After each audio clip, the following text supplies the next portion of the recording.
What's up, guys? Here with you with FC Wonderkid, episode 37. Here with my guy, Breton. How are you? 2022. I'm doing really, really well. Happy New Year to you. Happy New Year to everybody that joins us here and that has listened to us along the way. But I'm ready. I'm ready to get 2022 started. And now you're going to make me go down the 2021 rabbit hole, right? Before we do this. But hey, you excited for this new year? We're in a World Cup year. We are in a World Cup year, and me being Portuguese, like I'm nervous for March, but that's a whole other debate. But Yeah. being that the end has happened, so 2021 is wrapped up. So Yep. we thought we might as well say who was the best 11 in the world. Okay, so let's get it started with the goalkeeper. Who'd you got, Breton? Who's your Oh my goodness. the best goalkeeper? Best All right. 11. All right. There's going to have to be some rationale here. There's going to be a little bit of a dramatic pause, but I think I am going to go at goalkeeper for 2021. My goalkeeper of the year is Thibaut Courtois. Hey. Yep. Oh, Okay. And there is, okay. let's unpack this. We'll just unpack it quickly. But my goalkeeper is Thibaut Courtois. And I picked him over Edouard Mendy. I picked him over Gianluigi Donnarumma. And Oblak.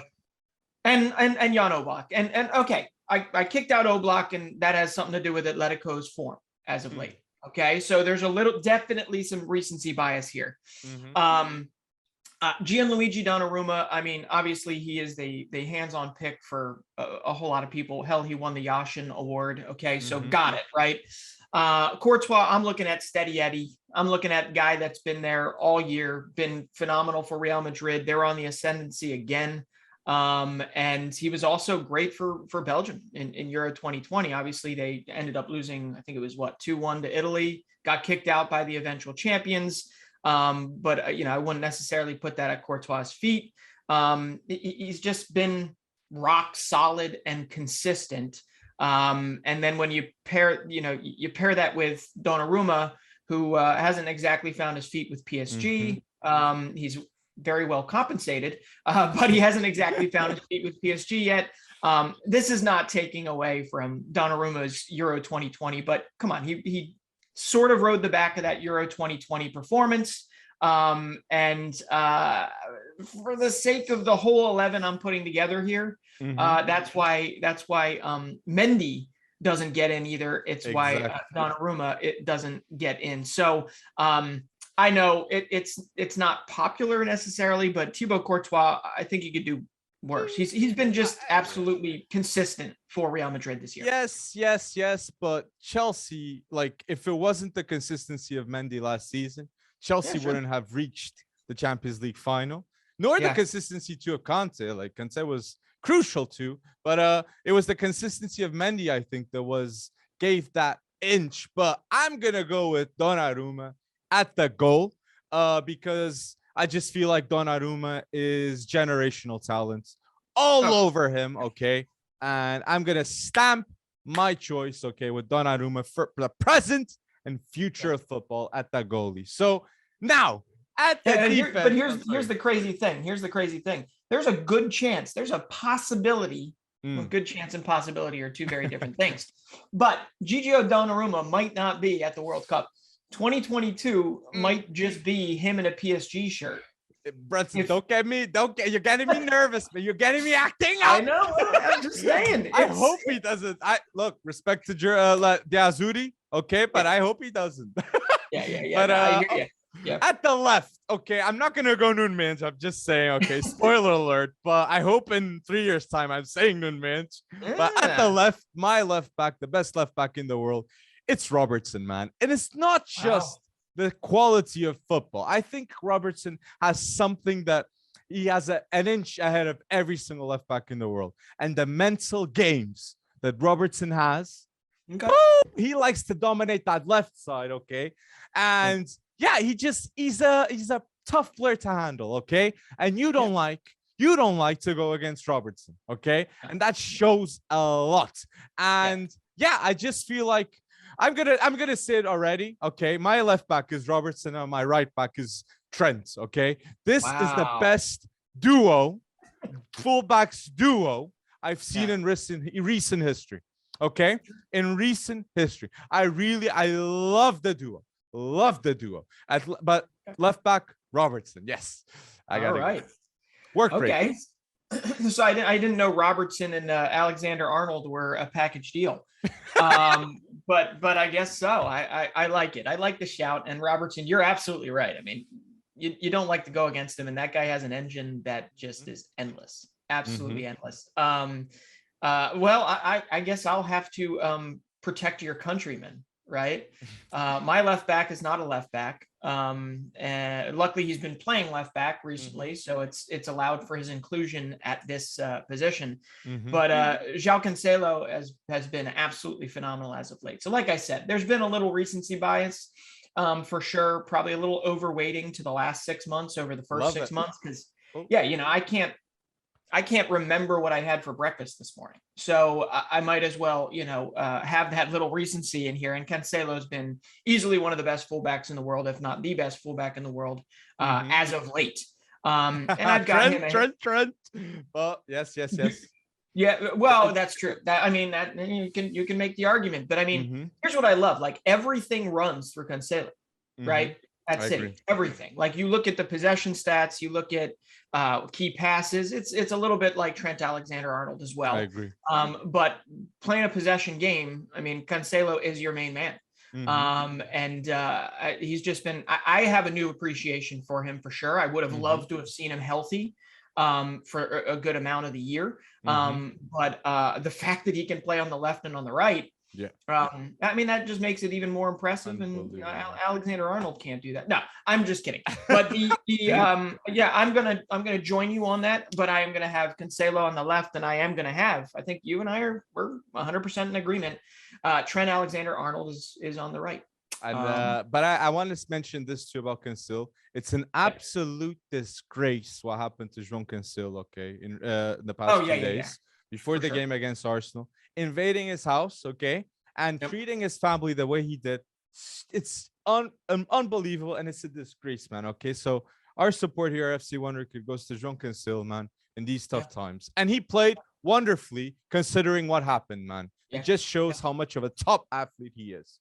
Fantastic mention there. So, who's your duo at center back? I want to know. Well, I don't know. There's definitely some Premier League bias here. I can't get away from and this might not have recency effect on it, but I'm gonna go with Ruben Dias and my guy Antonio Rudiger. Probably, yeah. You snubbing Van Dijk. I am right now. Yeah. Yes. Yep. Yeah, I mean, listen, Antonio Rudiger has been an absolute like bull in a china shop, kind of in the best way possible over the last 12 months. And frankly, over the last 12 months, Rudiger has a Champions League title and Van Dijk doesn't. But Rudiger Van Dijk, top 3 players in the world. Van Dijk was top 3 players in the world. Rudiger ain't there. I'm just hey, Van Dijk was not healthy for the majority of the year, so we have to leave that there. Okay, so 2022 might be VDVs, right? But Antonio Rudiger 2021 was his, in my opinion. So come on, look at the form that he's pretty much been in. He has set himself up to be one of the most expensive defenders on the planet. Now, obviously, that's more in the wage side of things, less in the transfer side of things. But Rudiger has just been in ridiculous form for them. And I agree, Bretson. I agree with you. But I put Van Dijk and Ruben Dias as my duo, okay? Because I feel like Ruben Dias, he may not be as physical as Van Dijk, but every other aspect, he's right there, okay? Elite. But why do I put Van Dijk ahead of Rudiger? Because Rudiger has one problem, in my opinion, a very big problem. He is very dependent on a 3 center-back style of play. I tell you, if Van Dijk played in a 3 center-back style of play, he would go further, much more, and would be even better. He's playing with two fullbacks that are just going ahead and going bold, and Van Dijk is covering all that space, man. So hold on, but who are those two? Who are those two fullbacks right now? Look at all the injuries with Chelsea, right? We got Christian Pulisic playing right wing back. I'm just kidding, but it's still the positioning. There's like compensation for the space, and Van Dijk covers all the space that Trent goes up forwards. So I still, even with that, no disrespect to Rudiger. I'm very curious to see Rudiger when he goes to Real. Okay, we say that to transfers, but I feel like that's a big question I have about when he goes to Real. Wow, you are pretty certain. I am. So let's go with the midfield talk. 4-3-3, right? That's the tactic. Sure. Yeah, that's the tactic. Yep. So who's your midfield? I want you to start this time. Oh, okay. So I go in the mud first. I'm joking. Yep. So my guy, my first player in midfield is Joshua Kimmich. Okay. Why do I pick Joshua Kimmich? Because he's a Swiss Army knife, mate. Yeah. He can go to the defense, he can go to the offense, and I like a versatile player. And it's a pity for me what's happening about this COVID situation involving him, just the vaccine and all that.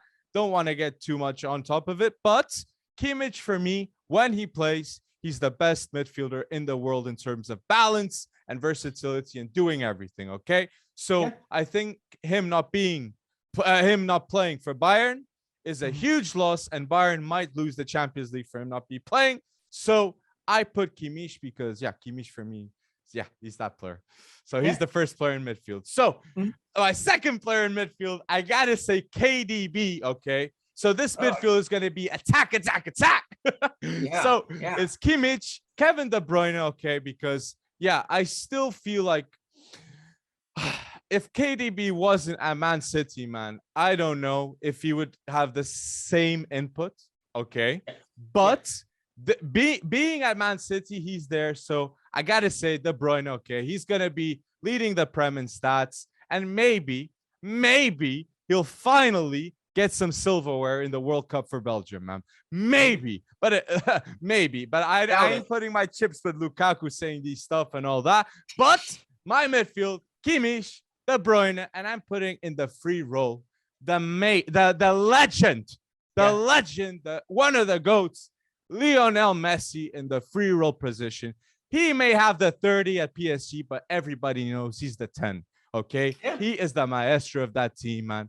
And if PSG are gonna win the Champions League, it's Messi's doing. Okay, it ain't Neymar, it's Messi's doing, and Mbappe too, giving that support. Batman Robin type beat. So Messi is my guy. Okay, and at the back. Okay, Messi. You gotta give him that what he needs to play. Sure. So that's my midfield. I mean, hey, I like that. De Bruyne though, and Van Dijk. I mean, I guess you can be injured most of the year and still get in your 11, huh? Yeah. I put De Bruyne ahead of Bruno Fernandes because I still, that's my, I feel like those two. Still, if aliens come and invade us, mate, I'm picking those two, mate. I tell you what, well, that's true. I mean, if De Bruyne is healthy and he stays healthy, he is obviously one of, if not one, well, he is one of the best midfielders in the world. And I've heard Pep was waxing poetic about it recently, but the fact is De Bruyne, it's been a little while since he's been fully, but even De Bruyne at 80%, 75% is still one of the best midfielders in the world. So I like the shout, although he's not mine. So here we go. You and I agree on Kimmich. You know me when it comes to versatility. When it comes to, hey, you put Kimmich in the midfield. I don't know. Everybody else just breathes a sigh of relief. If you're a Bayern fan, Kimmich in the 11 makes you feel good. Whether it's on set pieces, whether it's, acting as the engine room, whether it's going into a tackle. I mean, the kid is just relentless and he's going to go down as one of the greats when it comes down to it. So Kimmich, that wasn't difficult for me per se, although he was going up against, Brozovic, he was going up against Conte, he's going up against Barella for me, against Casemiro. So that was kind of tough because the other center midfield role, I get it. It's on paper, Jorginho is not necessarily like, oh man, you got to have him here. You need him in your 11. But if we're actually looking at 2021 and what he was a part of and what he contributed to, do I think that he is the best midfielder in the world in this 11? Propaganda, man. I can't. Yeah, well, I'm here for some part of it. Come on, man. He led Italy to a Euro title, right? Yes. Right? He was instrumental, yes. But without Barella, man. There's no revisionist history. He was instrumental, and I know you just said that, but you said it in a tone that was like, you know. But I got you. Yeah, Barella too. But no, when it comes down to Jorginho, call it steadiness with penalty kicks. Call it whatever you want to call it. But Jorginho was influential in both the Chelsea Champions League win and the and Italy's improbable comeback on the Euro stage to win it all. So I can't find any reason to discount that in any way, shape, or form. And just because, you know, the governing bodies that be have anointed him and maybe have contributed to this massive Jorginho propaganda push, it doesn't make it any less true. It really doesn't. Okay. Do I think that if I were drafting a team today, I would pick Jorginho and put him in it? No, probably not. I'd probably go more with like a KDB or a Conte. Conte was, that's what I was gonna mention. In the Champions League, I put Conte leading up to it more important. Yeah. He had what is it, like 3 consecutive man of the match games? Yeah, absolutely. And that's about it. Man, I'm with you. I mean, it's the same reason, you know, Conte was also out for a good amount of 2021. I'm looking more at consistency, versatility. I'm looking at, you know, being influential throughout the year instead of just in fits and starts or spurts or whatever you want to call it. So Jorginho gets on there for me. And yeah, I mean, it's not the easiest. It really isn't. Based on your response, obviously it isn't as easy as we would like it to be because there are better midfielders out there for sure. Okay. But based on what he did in 2021, based on what his handprint, his footprint, whatever you want to call it, was on, Jorginho has to get my shout. But I'm also with you in the free roll. It's weird because there's going to be a big snub here. Any way you put it, there's going to be several big snubs here. Any way you put it. But the free roll, I do have to put Leo Messi. And we do have to remember what he did too. He helped lead, although he did not necessarily have his hand in the Argentinian Copa America win. That would be Angel Di Maria. But you know, just what he accomplished, obviously winning his 7th Ballon d'Or, you know, come on. There will be a day that Leo Messi will no longer be in these 11s. And frankly, maybe we should have done this 11 saying, you know, certain players could not be involved.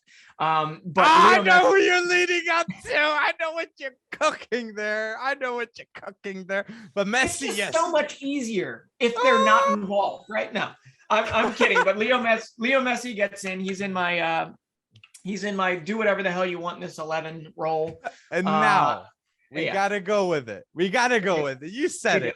Is Cristiano Ronaldo in the front 3 of your best 11 in the world?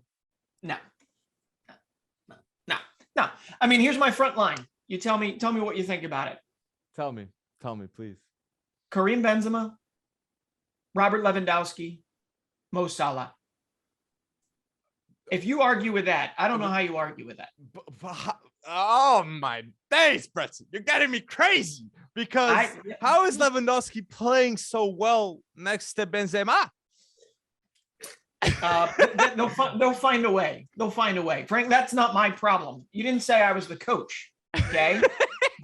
This is why I appoint Pep or somebody. He'll find a way to make Benzema work at left wing. And there has been a time and a place where Karim Benzema has played maybe left wing. I don't know. But yes, no, I'm fitting, what is it?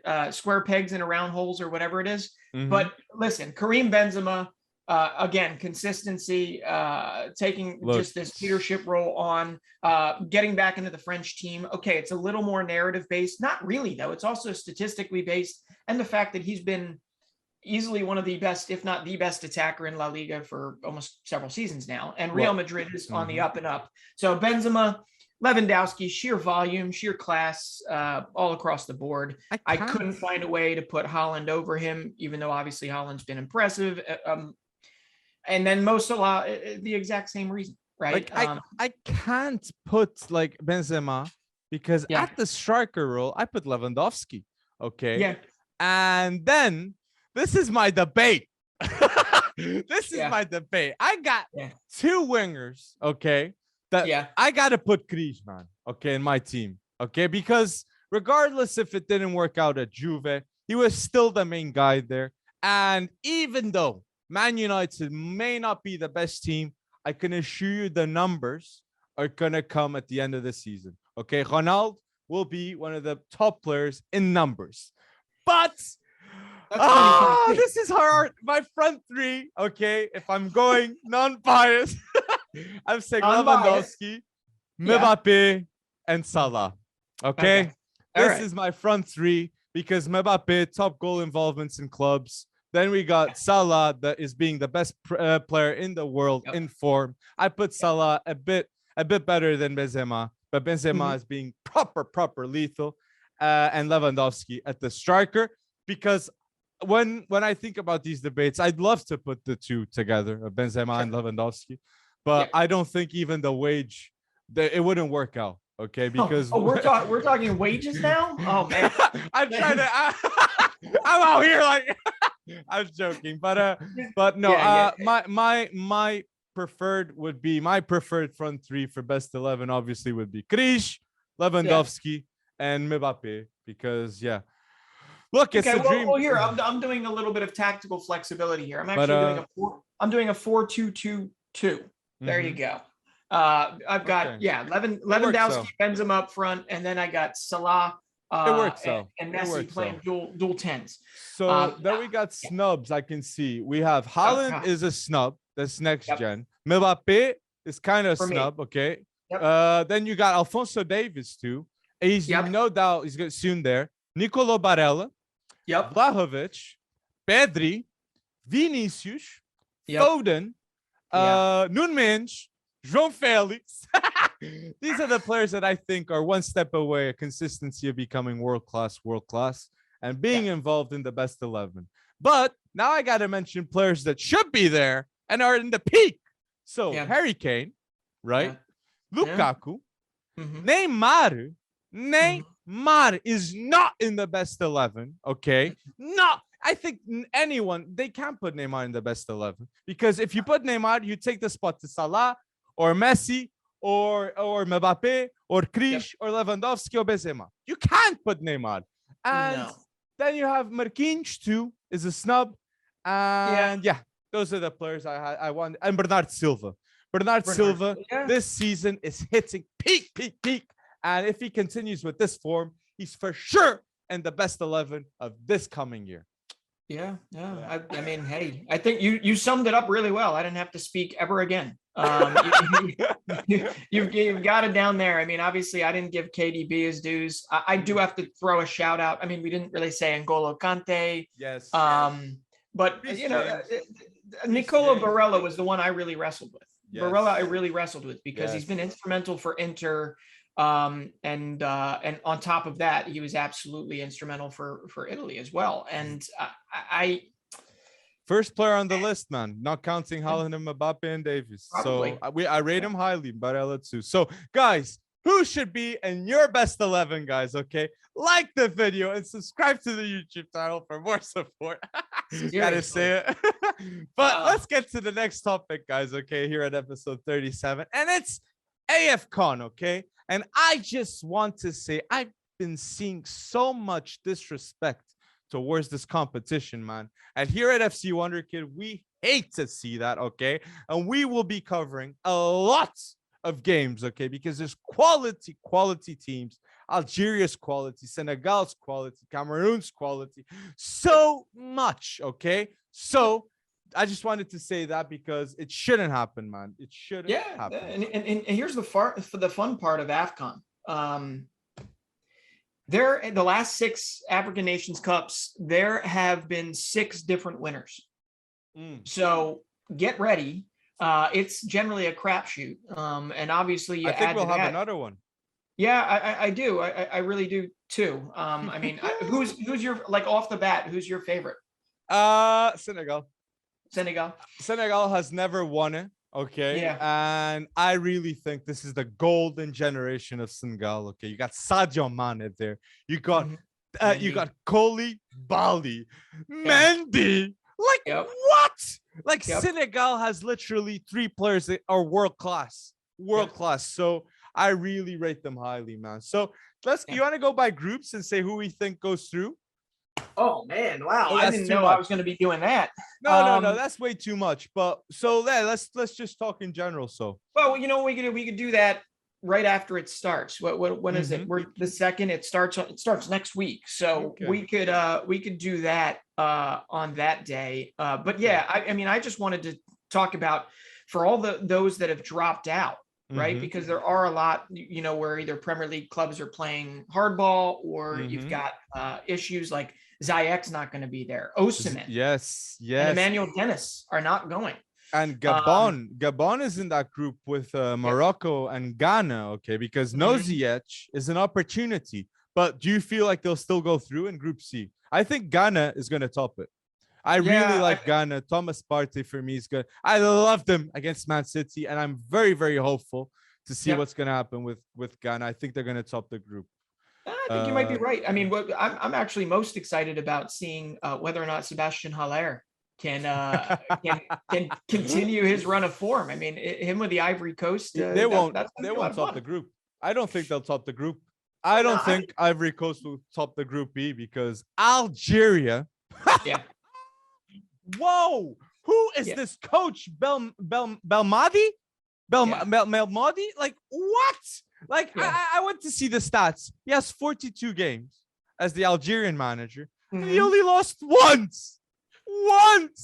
Yeah. What amazing! And they're the winners, right? So yeah, they won the last AFCON, and they also just won that newly created Arab Cup. And that was mostly with domestic players, but no, the pedigree is there. Obviously, you've got a certain guy named Mahrez running the show. Benacer, he's good with them. Benacer, absolutely. And I just think, when it comes down to a team element, Algeria is obviously the hands-on favorite, or odds-on favorite when it comes down to it. But some serious, other star power, because Mo Salah in Egypt could do it. You're going to want to watch out for. I've got a bunch of names here that you want to watch out for. But on that, I really actually like the chances for Cameroon. Cameroon as a host nation, even though host nations don't have a history of doing very well in the African Nations Cup. But, this is a pretty good strike force. Okay. And Samuel Eto'o, if Samuel Eto'o believes that, and I get it, he's biased. He is like, a big higher up in Cameroon, the Cameroonian Football Association. But you got Vincent Aboubakar, you've got Eric Choupo-Moting, who I understand plays a spot role for Bayern, but can obviously put him in the back of the net. And you've got Karl Toko Ekambi, who actually has kind of rounded into form a little bit. But he was so much more dangerous when he was in La Liga with Villarreal. But anyway, those three up front for a host nation, I don't know if they have the midfield and the defense to back it up. I was gonna complete that by saying I think they do at the goalkeeper spot have a player that has a lot to prove with his Onana. Okay.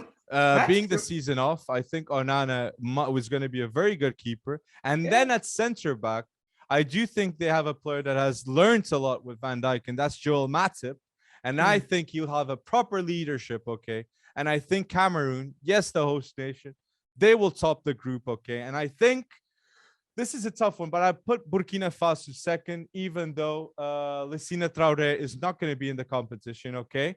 But I believe a lot in Bernard Traoré and in Tapsoba, okay? Yeah. And Burkina Faso, when they're in a competition, they seem to do well. So I think Tapsoba is gonna increase his stock and not fall off. And going back to Algeria, I just want to mention too a final stat, guys, for you to know how ridiculous Algeria is. They haven't lost a match since 2018. Okay, Algeria hasn't lost a match since 2018, and a player that is very overlooked too at that team is Yassine Brahimi, that was at Porto, and Atal. Okay, Sure. very good players. And then you Sure. spoke about Group D, which has Egypt and Salah. I Mhm. don't think Egypt will top the group, but I think they Interesting. will. They will go in second. Okay, but Mhm.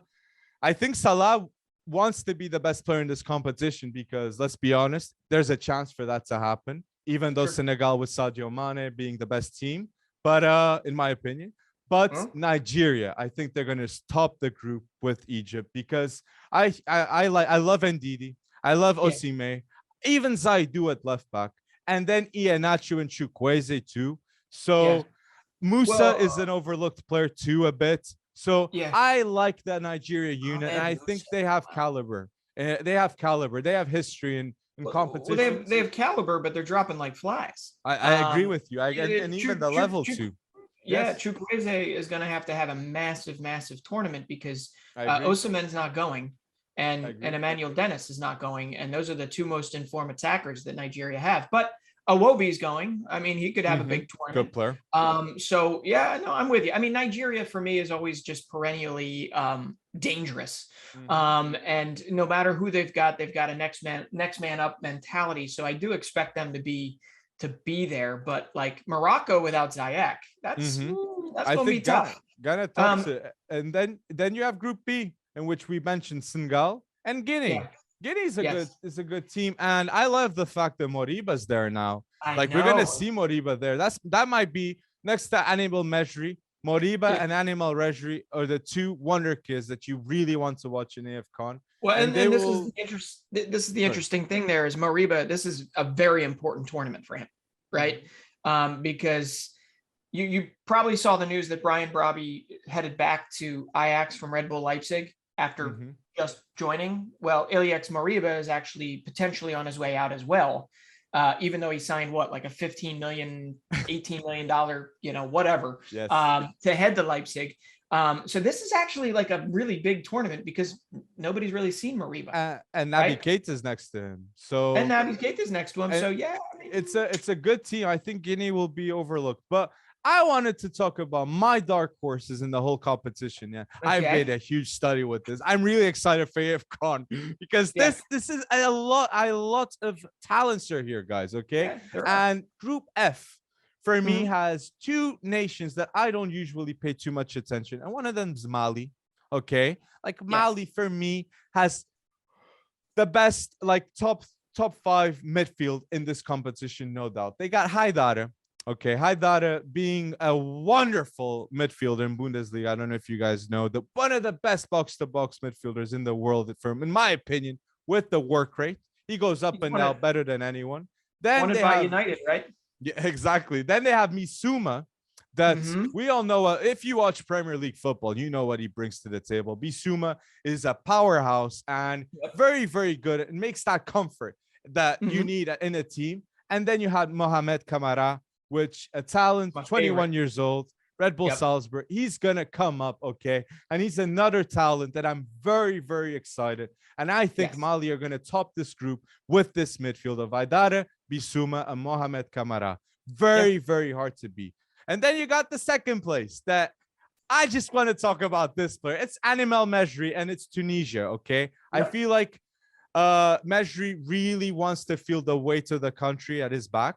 And Mhm. he's 18 and he's already regarded as a top 3 player in that team. Okay. So I'm excited and I do think he wants to hold that weight and respect.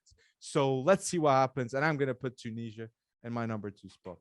But yeah. Interesting. Well, I got to I'm going to create more Mohamed Kamara propaganda because I've watched a lot of him and I really do enjoy him. It could just be that he wears a Salzburg shirt. I don't know. But no. He is going to be one. And I actually agree with you. They do have one of the strongest midfields in this whole tournament. But I wouldn't really. This is a very what's the word? That you can get out of this. I mean, there's the 4 third places that move through, so it's very forgiving. There we go. That's the word I was trying to come up with. It's a very forgiving tournament. Yes. Gambia is one that you're going to want to watch too because Musa Barrow is coming of age. I mean, he's 23 now, so he's like kind of been of age for a while. But he's actually been pretty damn good in Serie A. And I think Moussa Barrow is going to be another one you want to watch coming out of Group F. If Tunisia and Mali go after each other's throats. But I'm with you. Mejbri. I mean, there's a couple other shouts though that need to be Aubameyang with Gabon. Yes, he's got a chip on his shoulder. Yes, and it's a group with Morocco, Ghana. I don't think Gabon are gonna go through, but like I feel like so much is happening in Aubameyang's mind, man. Like, or it can go very well or very badly. That's the thing. He might be like, I need to show my likes to go to another team, or he'll be like, I'm so depressed that it's not working out with Arsenal. Just want to leave. So I don't know what he's gonna go into the tournament with, but who would you think are the top contenders? So like, just who are the three that you'd say these are one of them is gonna win it? Who would you reckon? The three that I would say right now. I'm gonna go with I think Senegal pound for pound, assuming Koulibaly is healthy. I think you are going to see a Pape Matar Sarr, who I know is still kind of on the outside looking in, but he is still a Tottenham player in the future, and certainly a midfielder you want to watch. I really do think Senegal has it. I think Cameroon as a host nation actually has the quality. They've won many times before. It's going to take maybe a forgiving next round, knockout round opponent. And then, I have to go with Algeria, even though Egypt's up there for me, but I have to go with Algeria as the third possible winner. Exactly. Those three you got? Yeah, I have Algeria for all the reasons mentioned. 42 games, only one loss, haven't lost since March. So Algeria and Senegal being the best generation ever of Senegal with Mendy, Koulibaly, Sadio Mane, and Idrissa Gueye. I think he's there too. So that's a phenomenal team. And I don't think they'll top the group, but I think Egypt in a knockout stage is one-on-one. Won't be an easy team to beat. Okay. I think Nigeria tops it, but I like Egypt's chance in the knockout rounds. And Salah, like he'll be. Imagine if Egypt get the AFCON. That is like Salah saying to the world, this is my year of the Ballon d'Or, guys. It's now. It's now. It's if that happens. And I think Mo Salah actually has somebody that he's going to command a lot of attention, right, with Egypt. So a guy like Omar Marmoush, who's he's a little bit older, but he's 22. He has done fairly well so far this year on loan to Stuttgart, I think, in the Bundesliga. And I love him. He's direct. He is, unabashedly kind of like a winger playing a striker role. Yes. He's direct. He'll go. I already said that. He will go straight at the defenders and take no prisoners type of approach when it comes to if you're playing off of a Salah, it's going to be pretty easy to get your chances. So I think he's an early favorite for me, Omar Marmoush. For young player of the year or young player of the tournament, not the year. One, but the other one I know that we're going to want to watch out for, and it's not in Egypt. It's Kamaldeen Sulemana with Ghana. I love it. I was going to mention Kamaldeen, man. Yeah, I mean, I know he's still settling in at Stade Rennais, but he's already hit a few bangers. A few bangers this year that we've all had to watch multiple times. And he's still looking, surprisingly not. He has not scored his first goal for Ghana. So I fully expect him to be able to do so. But, there is one player that I was really, really excited to see here, and it looks like he's gone the opposite direction. He was originally called up to play for Morocco, but Abde for Barcelona. Yes. Yeah, he's gone back and he wants to declare for Spain. So that's kind of a bummer. I would have loved to have seen him play, especially considering Ziyech is not there. But Morocco, that's kind of a big blow for them. And then the only other one I really do want to bring up, because Cameroon, we talked about their kind of aging strike force, Abubakar, Akambe, and I've already forgotten the other one. But anyway, behind them, yes. Behind them, though, Jean Onana He is one of the better breakout stars of League One this year. And he's going to be somebody that I know a bigger club is going to pick up at some point, and this tournament could be the big reason why. So for those thinking, for even me, for convincing myself that they don't have a midfield, I think Jean Onana is going to have a massive tournament for them. So, that's my three big ones for young player of the tournament is Sulemana, Marmoush, and Jean Onana. I love those mentions, man. And I just wanted to add too in the Egypt talk. I feel like a fantastic role player too behind Salah is El Neni, man. And I feel like El Neni at Egypt, man, he's such a good midfielder. It's like he looks taller. I don't know, playing at Egypt. So I love it. And guys, if there's any players and anything we haven't mentioned of AFCON, please put down in the comment section below. And we have mentioned it. We will be covering lives on Twitch. Okay. It will be in the description. Go follow us on the Twitch because it's a competition that deserves respect and it's exciting. So drop in the comment section. Who do you think is gonna win it? And next much to choose from too. The first games, man, Morocco, Ghana, Nigeria, Egypt, and Tunisia, Mali are three amazing first fixtures for that first match day. So we're gonna have some fun with this. We are. So let's get to the next topic, okay? And it's transfers in general, okay, and overall news. And I'd like to start with, because it's overall news, I'd like to start with the match that I was so unhappy I wasn't live for the Arsenal against Man City, okay? Because Arsenal. Okay, I'm gonna start this by saying the man of the match of the Arsenal against Man City game was no doubt in my mind the referee. He managed to make it all happen, all not for Arsenal, man. I was like, oh my days. But I want to say this too. Why the hell would Xhaka grab Bernardo Silva's shirt? Like, why would you grab him in? Like, I know it can be discussed that it's not really a penalty. And then that tackle was like, for me, no doubt a penalty. Okay. The tackle at the 8th minute is a penalty, in my opinion. Okay. And the decision making in that game was very, very shambolic.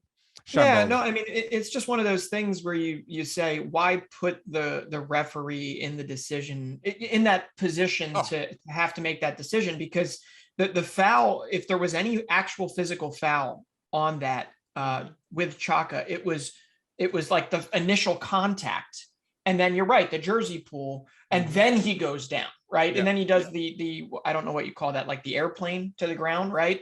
But he pulled it. Why did he pull it? I don't know. Xhaka, for me, he played so well, like the whole game. And it's like that, those little things like annoy me so much because it's consistent. It's not like we can go out there and say in recent history, oh, Xhaka, he's that consistent midfielder that has really been performing and making little to no mistakes.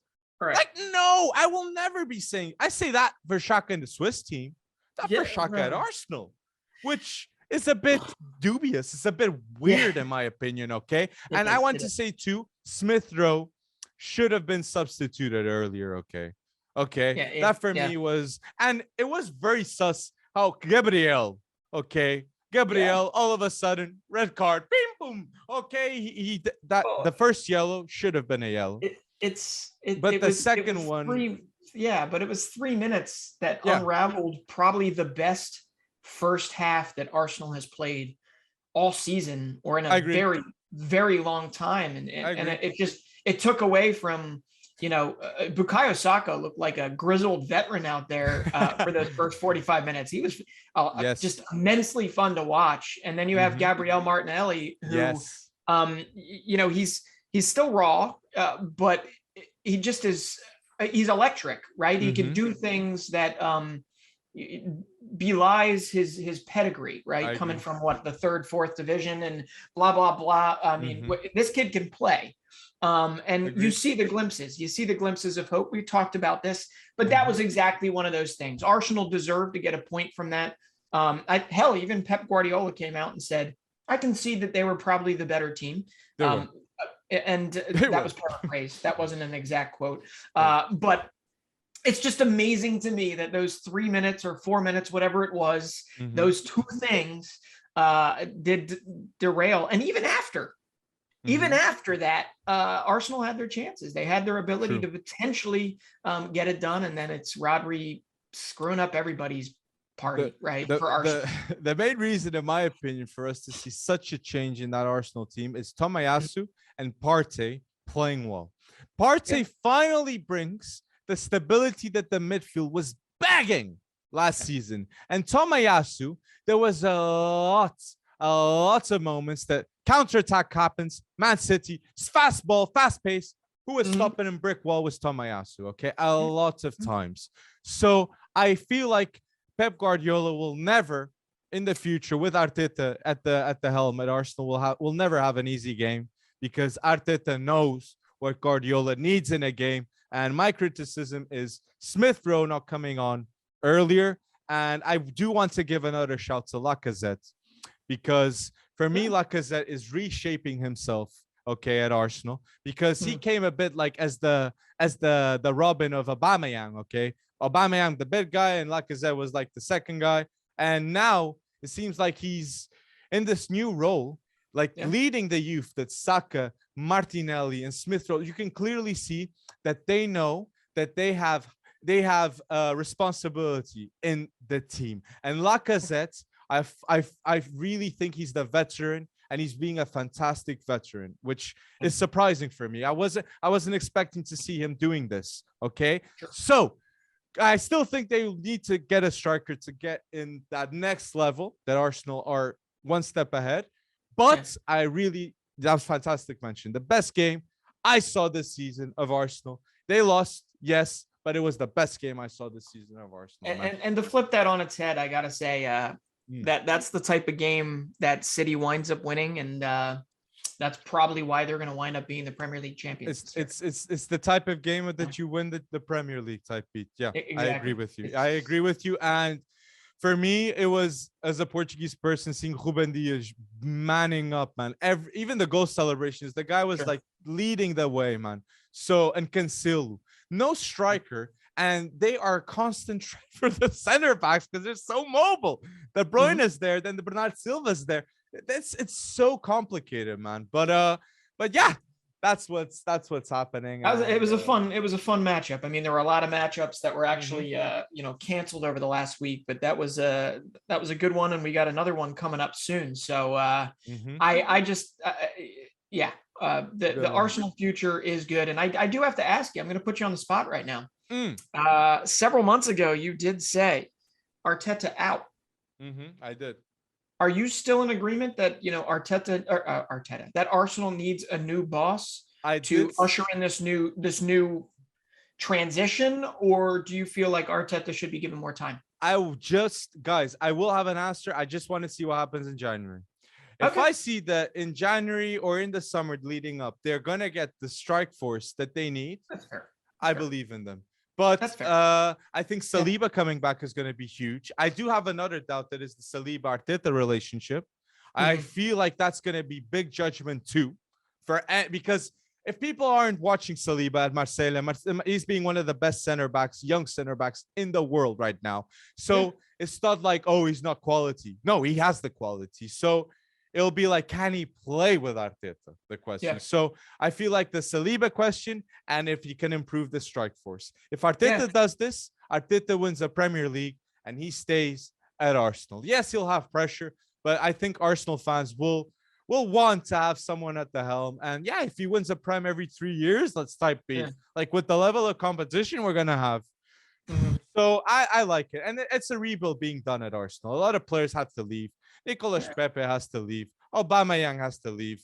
So a lot has to be cleared. And how weird is that gonna be if Aubameyang or a Pepe leaves while they're at AFCON? True. And Aubameyang, where to? Like, is Vinch gonna pay for him? Like, is Newcastle? They'd love it. But I mean, call us a prediction for 2022. I don't think Aubameyang's time at Arsenal has to necessarily be up. Oh, it's up. But there does have to be a. It's up, Breton. It can't. I don't know. It's like a virus. It's like it can't. Ooh. No, it really can't. No, this is it's a. Well, okay, so if Aubameyang's a virus, then what's Lukaku right now? Exactly. That's what we were gonna lead up to, and I'm telling you, Tuchel, when he listens to those comments, man. Okay, in my opinion, everything that Aubameyang did was in closed doors. And the conversation between Arteta and Aubameyang, Arteta did come forward and said it was a tough one. It wasn't an easy one, but it was a decision of the group. And Arteta was confident about it. But I don't think Tuchel is confident about Lukaku. Okay? No. This is a question. I see two different situations, and I'm going to tell you this. This is the most disrespectful act I've seen in football from a superstar in recent history, man. In my opinion, because this man is coming to Chelsea for 110 million. And when he comes to Chelsea, Chelsea's saying to the world, we are going against Barca, we are going against Real, we are going against Bayern, we are a top team, we won the Champions League, we're the top of the world. And then Lukaku's basically saying, oh, no, I prefer to go to other teams. But he comes for 110 million. That is disrespectful. Anyone that supports this, like saying, oh, players should give their opinions. Yeah, what? You're not going to say that when you arrive to your new job. You're not going to be like, I work at McDonald's, and I'm be like, oh, Burger King's really good too, mate. You're not going to say that to your boss, and you especially don't want him to listen to that. So I love how you compared it to fast food restaurants. But no, I mean, I agree. I just want to end it up saying, man, Lukaku said too, it's I don't fit with the system, or it's not the ideal system. Man, Lukaku, you're telling me a system that won the UCL, okay, in the space of months isn't a successful tactic? What? Like, the disrespect for me was immense. So I just want to end it up there, man. No, and I might not be as I don't know, jumping off the ceiling like you are right now in terms of it, but I do agree.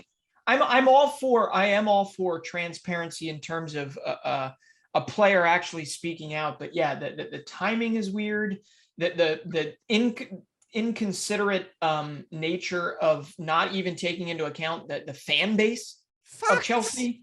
You know, I mean, it's just it makes no sense that, okay, there's a message that can be taken behind closed doors. He's only been there, what, 4 months, 5 months? I don't know. He came as a leader. He came as a leader. And instead he gives a kind of a petulant interview that just throws pretty much everybody under the bus. And Tuchel is now doing damage control amidst an injury crisis, amidst all the other things going on at Chelsea.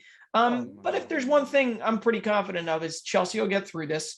I just don't know what you do. You've looked at you've looked at their fixture list. Mm-hmm. They play Tottenham, Conte's Tottenham 3 times in the next 6 games. How long do you freeze Lukaku out? And I agree. How do you get him on the same page? And he's done this before. This decision will cost Tuchel. This decision. You said this. You felt Tuchel. Lukaku. Yeah, it could. This decision is going to cost Tuchel at Chelsea, and I have a feeling that Tuchel knows about it, because imagine how is the environment now? How is the environment now in that locker room? Like, it hurts me, man, that Lukaku does this time and time again. Okay, he gets that hype moment. He signs the deal with United. Pogba and him are like big time, everybody's hyped up and the world is watching. He dips. It's like Lukaku loves a redemption story. Story at Everton, redemption story at Inter, and now he's at top of the world again, just like he was at United. He's crumbling. Okay, I don't like it. And I don't think any top club, Real, won't like this.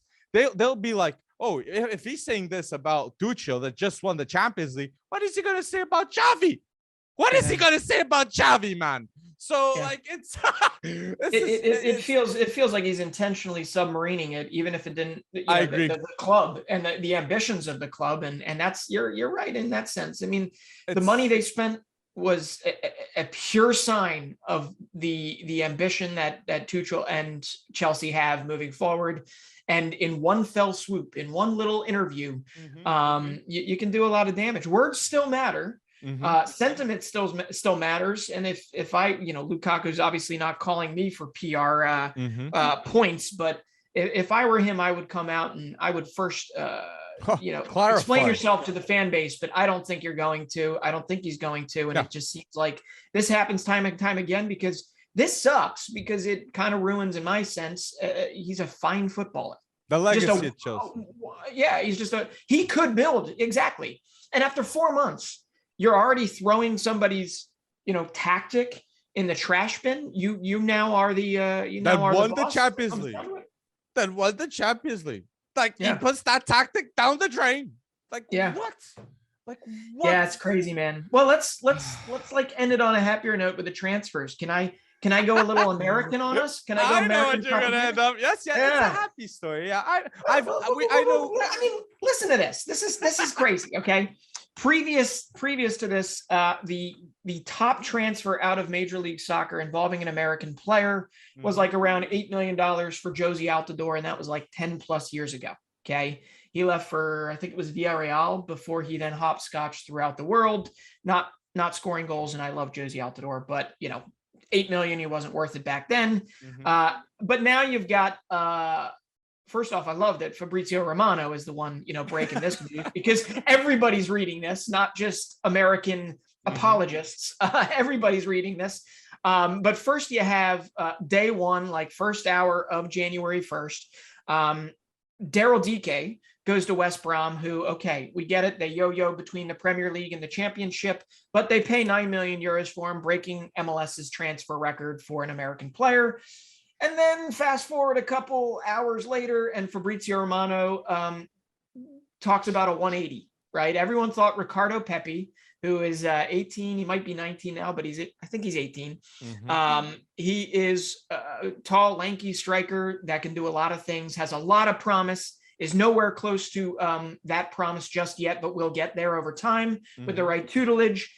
Not only does Augsburg come in the Bundesliga, and drop a club record on him fee. They drop a club record fee on him that is just dwarfs their previous fee. So you're talking $20 million for Ricardo Pepi going to the Bundesliga. A lot of people thought it might have been financed a la, the Serge Bayern.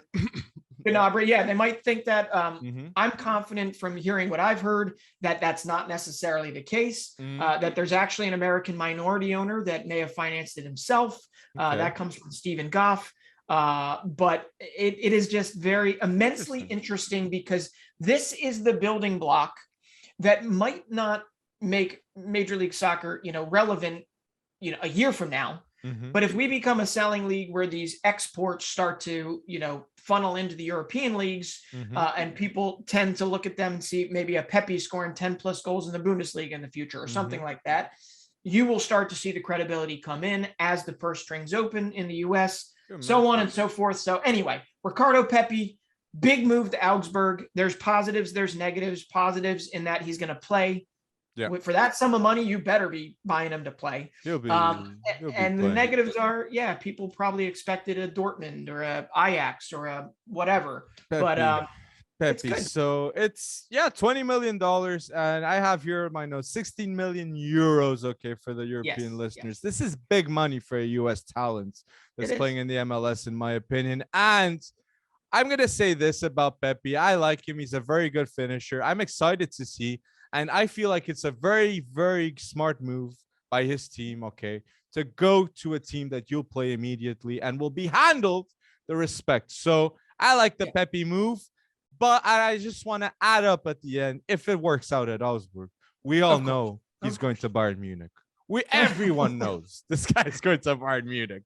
So our hopes are high, man. Let's see if it works out, and let's hope it does. And Pepe, guys, really watch out for that. And transfers talk. I gotta talk about the big boy transfer that everybody seems to be talking about at La Liga, and that is Erling Haaland joining forces with Mbappe. And for me, this is the consequences of bad management from Bartomeu, okay? Because you are giving the opportunity to Real Madrid of dominating world football by having Vinicius Junior, Haaland, and Mbappe.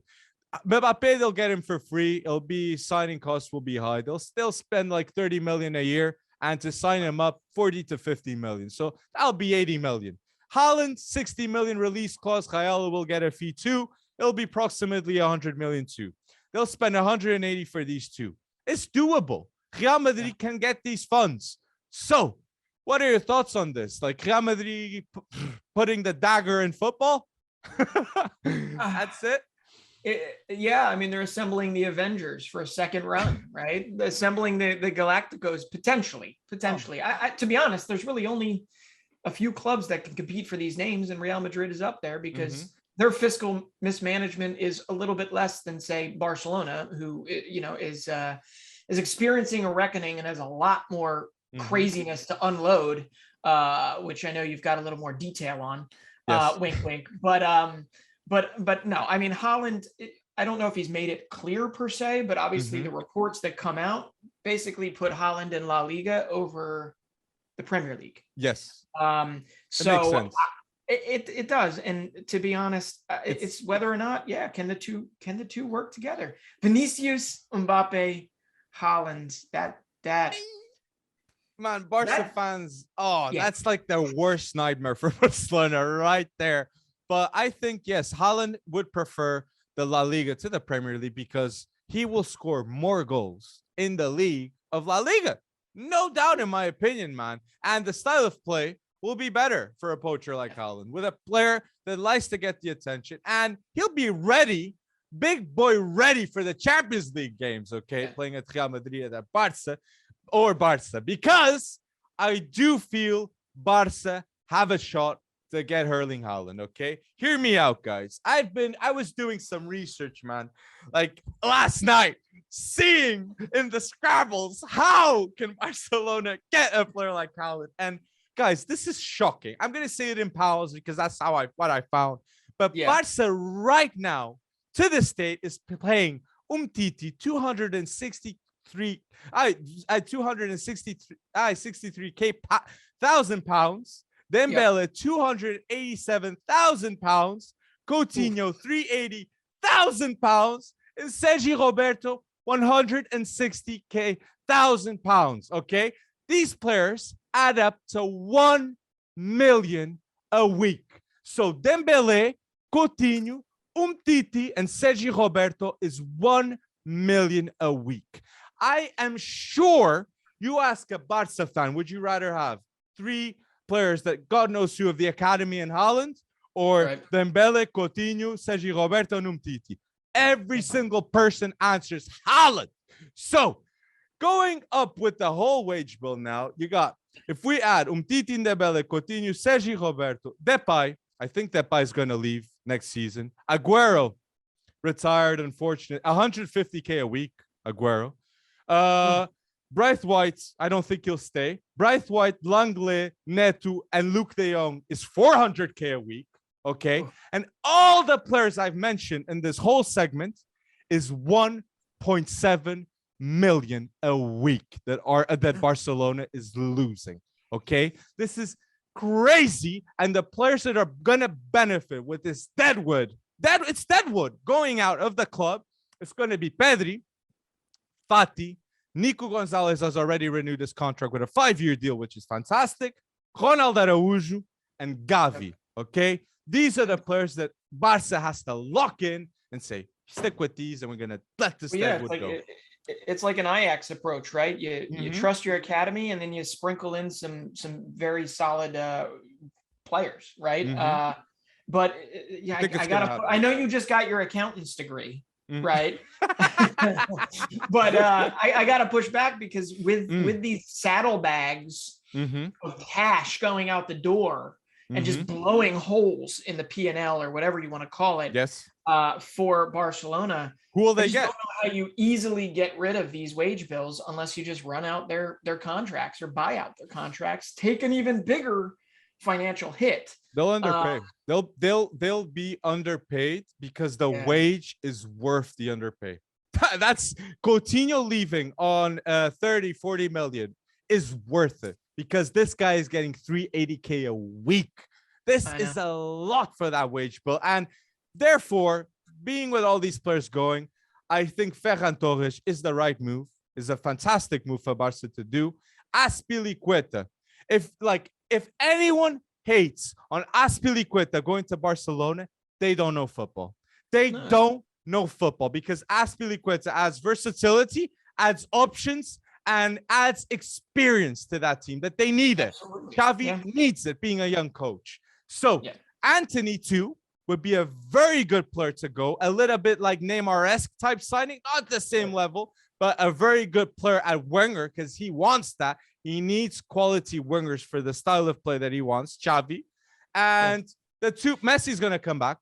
Messi is going to come back to Barcelona, not next season, but the other. Yes, he will come back. No. He will. I don't agree.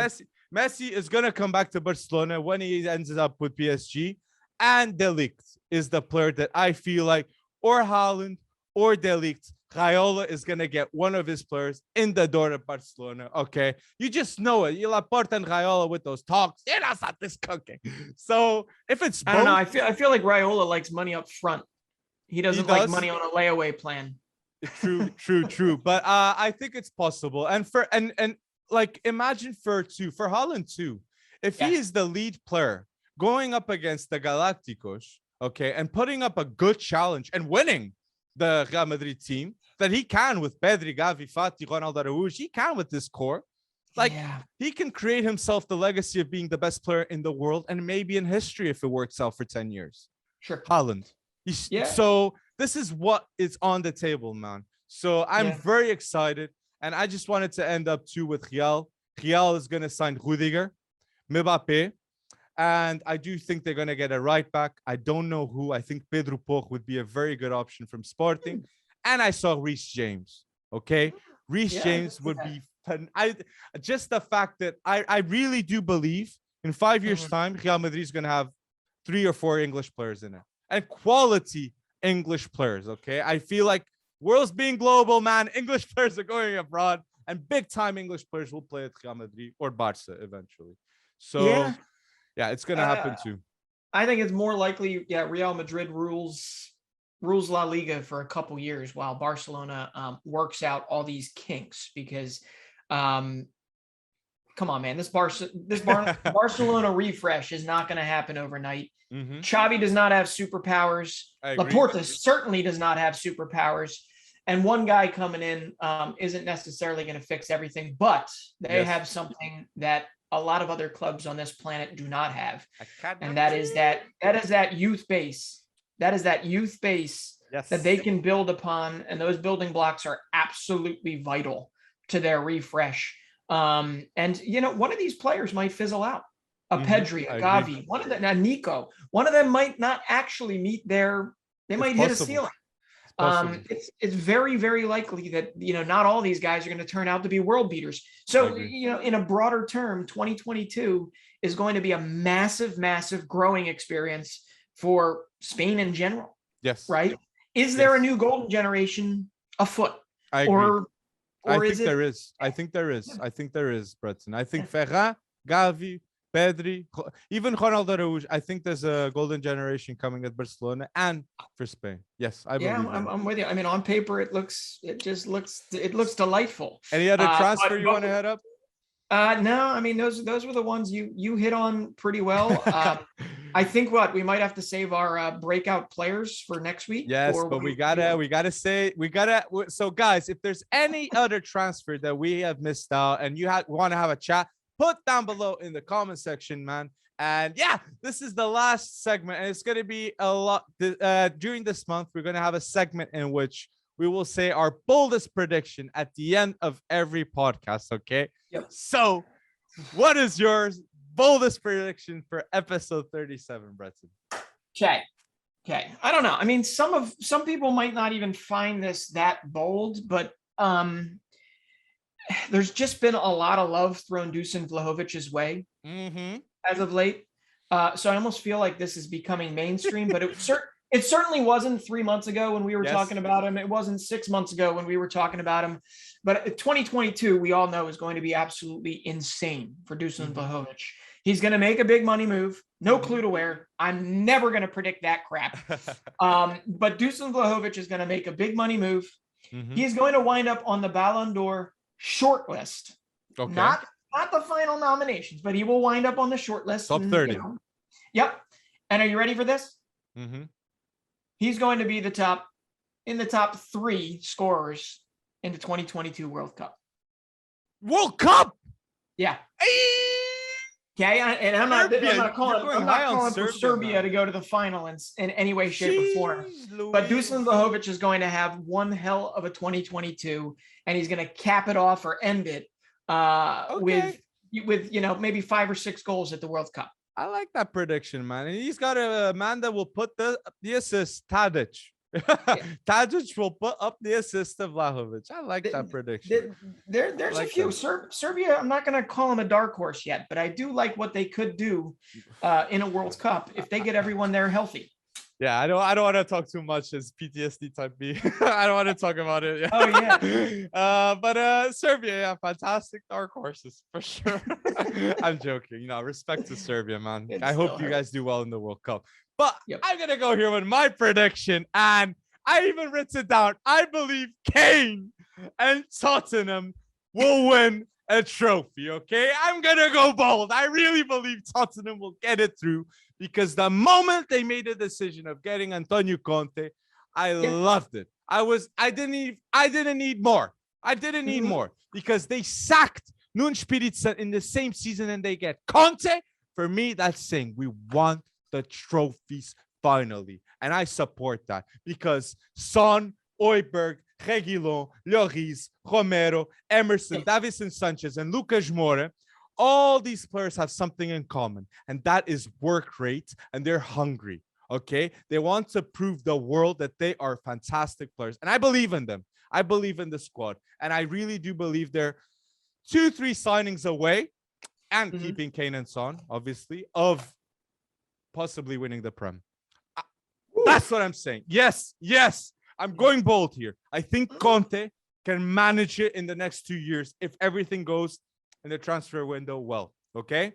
I really do believe in it. So I'm going to go bold. I believe Tottenham will win a trophy and Kane will finally have his silverware, which can start a lot of questions in his head, okay? Sure. So, yeah.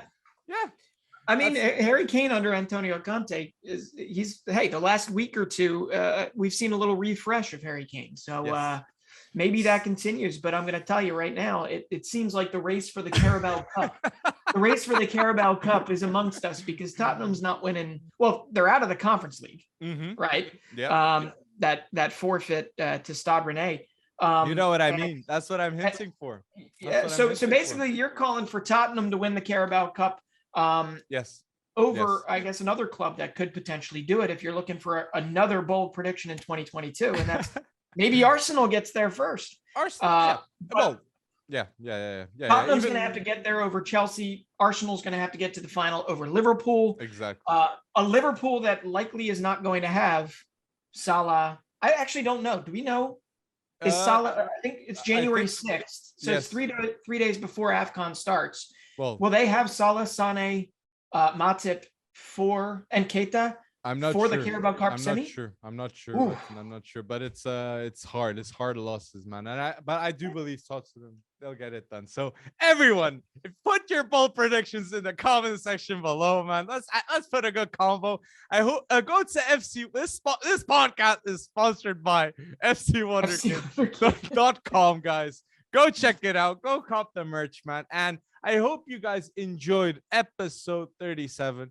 For me, it was a wonderful episode. I really enjoyed doing this. And I hope you guys tune in to the AFCON matches because I think it's going to be fantastic. Yeah.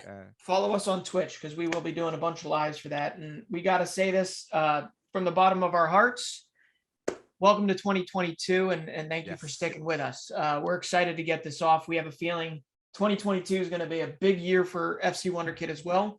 But it can only be a big one if you guys are involved. So thanks for watching. Thanks. That's exactly it. Thanks for watching, guys. And yeah, I hope you guys enjoyed FC Wonderkid episode 37. And have a nice one, guys.